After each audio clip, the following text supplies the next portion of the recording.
And when I see him focus, every time I know that he has somebody, I always tell him, you already figured him out. You know, that's like letting him know, have fun. From now on, just have fun. Back out. There's things that I have to maintain as well. Those are things that I have to work on within myself. It's a muscle. And it's a muscle memory that you have to create now. If you don't create now, it can harm you. With just 5 days to go, Shakur Stevenson and Teofimo Lopez are pushing their bodies and minds to the absolute limit, and we're taking you inside every intense moment. To show the true flaws that they can't see, that the world... Shakur is grinding nonstop in camp, sharpening his technique, speed, and defense as he locks in for the biggest test of his career against Teofimo. I just need somebody that's expert. If it makes sense. Makes sense. Yeah. And we need the right joker down here for it to be just a big. Yeah.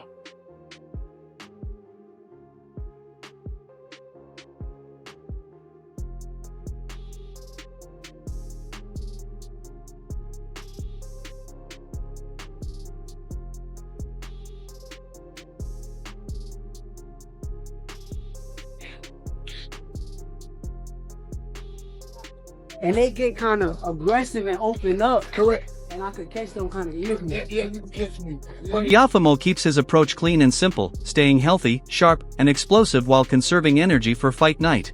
Fight. I'm like, yo, Tio, come on, use your jab. Keep using your jab. I'm like trying to coach him through. I know Tio. I don't know Arnold Barboza. Why would I go? If I'm front row, why am I cheering on Arnold Barboza? Right. I don't do that. So, and I also remember when I was fighting Josh Padley, I could hear T.O. like, yo, just go to the body, set up with the body shot, so I could hear T.O. voice. So it's like, why would I cheer against you, bro? You wanted to make that clear. Yeah, like, he kind of just assumed because I was with Bud that I was going to. Shakur's camp is ruthless and focused, built around precision, endurance, strategy, and total control as he prepares to dominate. Tired of going in the ring and guys being like, oh, you're not fighting nobody, oh, you're not this. I didn't have to do this fight. I could have stayed at 135 and I could have campaigned at 135. But for me, I feel like I wanted to fight at 140 against Tio because he's one of the biggest names in the sport. How, for the good of the sport, how important is this fight between you and Tio? It's very important. It's important because it makes boxing great again. It keeps the fans that want to see the fight in tune. And also, you got to realize, once again, I didn't have to take this fight. I was campaigning at 135. That's the weight that I'm at. That's the weight that I, 9 times out of 10, going to go back to after this fight. But I did this because I know Tio's one of the biggest names. I know that he's one of the most accomplished fighters in or around my weight class. And the challenge wakes me up. It makes me want to go harder. Showing up day in and day out to make sure that I come in at 100% on fight night. So for me, this fight means everything for the sport. This fight means everything for me, my career, my legacy, and I can't wait to put it all on the line. How does it upset you at all, Shakur, when people get on social media and it seems like when you fight, they be like, he's a boring fighter, defensive fighter, too boring. Is that part of it where you say, okay, you know what? Now I'm going to fight Tio. Call me boring now. No, it don't bother me no more because they pick and choose, you know. I still hear it to this day, oh, he's boring, he's a defensive fighter, but it's like my last fight, I went in there and I entertained the crowd. I went out there, entertained the people. I took a couple punches more than usual than I usually would take. So if I did that my last fight and y'all still can say it, y'all still want to let it haunt me, they still bring. Lopez trains with controlled aggression, drilling fundamentals, staying in peak condition, and preparing smart for war. Shakur Stevenson stepping up to the 140-pound division, 10-stone division. Dalton Smith, our very own Dalton Smith, is one of those champions. Teo Lopez, universally accepted as the #1 in that division. Brilliant victories in his career over Josh Taylor, and prior to that, Vasyl Lomachenko. I think a true victory over Vasyl Lomachenko. If anyone can upset the ascent of Shakur Stevenson up the pound-for-pound list, up the weight divisions, it's the spoiler that is Teo Lopez. I've watched a lot of them together in the build-up, and I like the way Teo is. and I like the way Shakur. See, Shakur's got the gap between his teeth. It's gone now. Yeah. He's had his teeth done. He's ready to be a megastar. I'm really, really, really fascinated by this. Teofimo is locked in, disciplined, confident, and mentally unbreakable, ready to deliver the performance of his life. Teofimo Lopez blows hot and cold, but when he's good, he's really good.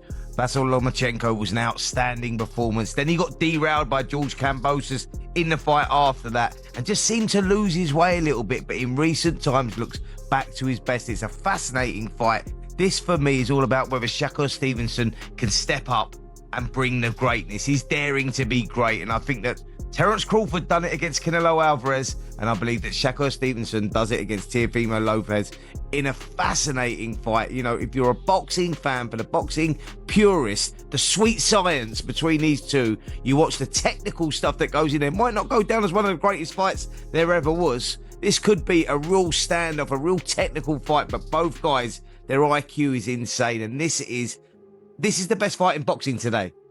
It is. It's up there along with Artur Beterbiev against Dmitry Bivol. Teofimo Sr. says it with full conviction. His son is destined to be world champion, praising his hunger, work ethic, and relentless drive in camp. Two fantastic boxers.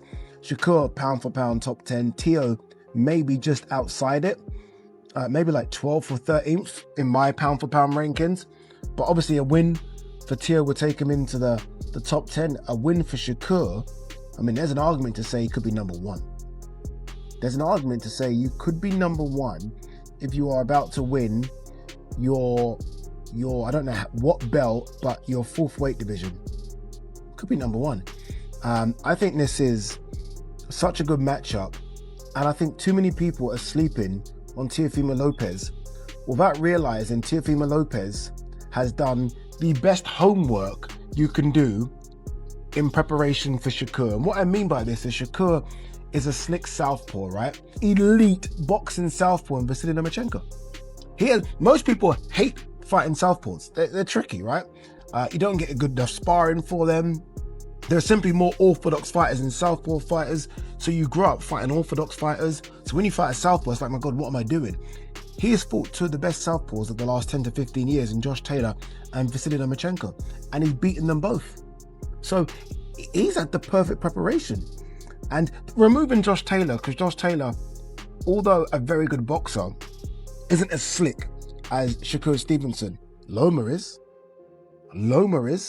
So he's been there and done that. Loma came up from a small weight class. Shakur came up from a small weight class. Is Shakur better than Loma? I don't know. It's a debate to be had.